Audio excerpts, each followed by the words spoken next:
राम राम मंडळी आणि सर्वांना श्री स्वामी समर्थ. त्याचबरोबर शुभ सकाळ.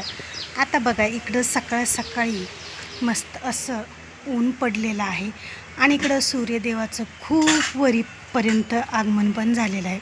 म्हणजे थोडासा मला उशीर झाला बघा उठायला. आणि आता इकडं सगळी काही कामं आवरली आणि इकडं मी आलेली आहे माहेरला. तर मग इकडं आईचं चालू होतं शाबूच्या पापड्या घालण्यासाठी. तर बघा उन्हाळा आला की कामं काही सरत नाहीत. आता माझ्या सासरचे सगळी काही उन्हाळं कामं मी आवरून आले होते. तर इकडं आईचं पण राहिलेलं होतं. मग आई वहिनी इकडं घालायला होत्या शाबूच्या पापड्या आणि मग इकडं काय आम्ही पण थोडीशी मदत करण्यासाठी आईच्या पापड्या घालू लागण्यासाठी म्हणजे माहेरमध्ये होतो तर थोडीशी हेल्प केली. मग म्हणजे थोडीशी हेल्प म्हणजे सगळं काही आईनं केलं होतं. आम्ही उठायच्या आधी तर इकडं आदनामध्ये शाबू टाकून शाबू शिजत आला होता. मग वहिनीनं मस्तपैकी इकडं गरमागरम चहा घेऊन आल्या. गच्चीवरच सगळं काही वाळू घालायचं होतं. तर इकडं वहिनीचा होता शाबू मस्तपैकी शिजला. पापड घालायला चालू होते. आणि ज्यावेळेस आपल्याला उपवास असतो तर त्यावेळेस पापड आपल्याला हमखास लागतात म्हणजे लागतातच. आणि उन्हाळ्यामध्ये हे सगळं काही काम उन्हाळ्याचं केलं तरच आपल्याला नंतर म्हणजे पावसाळ्यामध्ये ते खाण्यासाठी लागतं. आता आम्ही केला दोघी बहिणींनी हा मस्त असा कारनामा.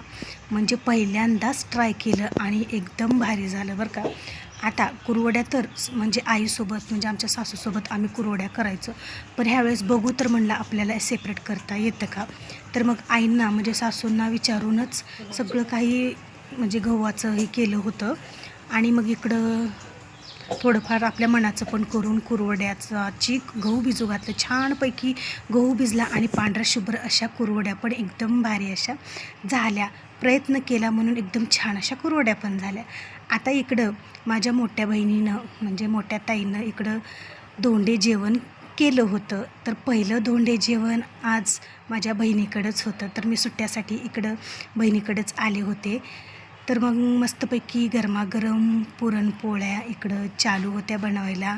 सगळा काही स्वयंपाक झाला होता आणि राहिल्या होत्या फक्त पोळ्या बनवायच्या. तर इकडं तिनं पोळ्या पण बनवून घेतल्या पटापटा. आणि बघा माहेराला आल्यावर काहीही काम नसतं आपल्याला. त्याच प्रकारे माझ्या बहिणीकडं पण आल्यावर मला काहीही काडीचं काम ती करू देत नाही. फक्त आराम आणि आराम. खायचं, झोपायचं आणि जेवायचं बस. याच्या व्यतिरिक्त दुसरं काहीही काम नसतं. तर मग चला म्हणलं मस्तपैकी आता इकडे सगळी काही पूजा सगळी काही झाली. मग आता धोंड्याचा महिना आहे म्हणजे अधिक महिना आहे. मग सगळ्यात आधी देवाला धोंड्याचा पुरणपोळीचा नैवेद्य हा दाखवावाच लागतो.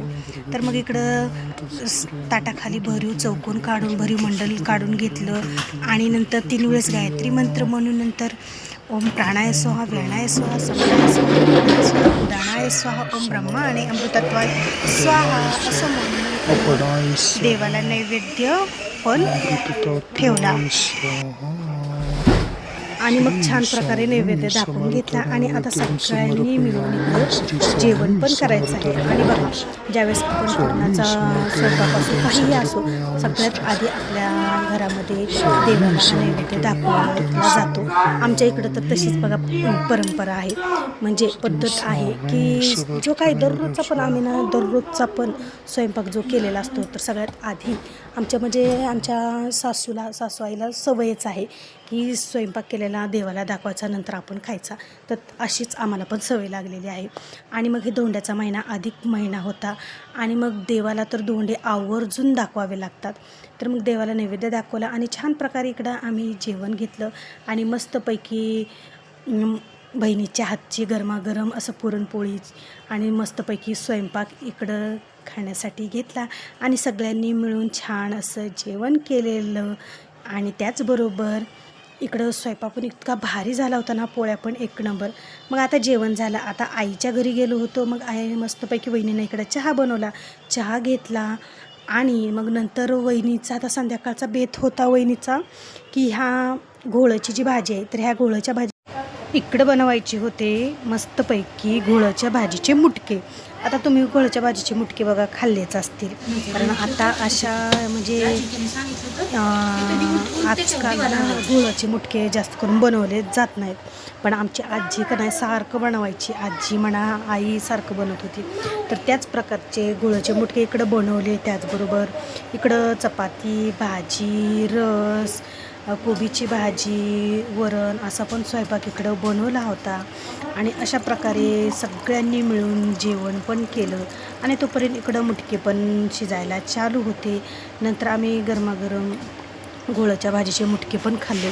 एकदम टेस्टी आणि चवदार असे हे मुटके लागतात बरं का. एकदा तुम्ही आवर्जून करून खावा. एवढ्या उन्हाचा माझ्या आरूला चहा प्यायचा आहे. होय, चहा प्यायचा. तब्येत बरी नाही माझ्या आरूची. मी इथे चहा ठेवला. चला चला चला पक्कड घेऊन या, पक्कड घेऊन या. हॅलो हॅलो, इकडंच आहे इकडंच आहे. ओके तसं आहे.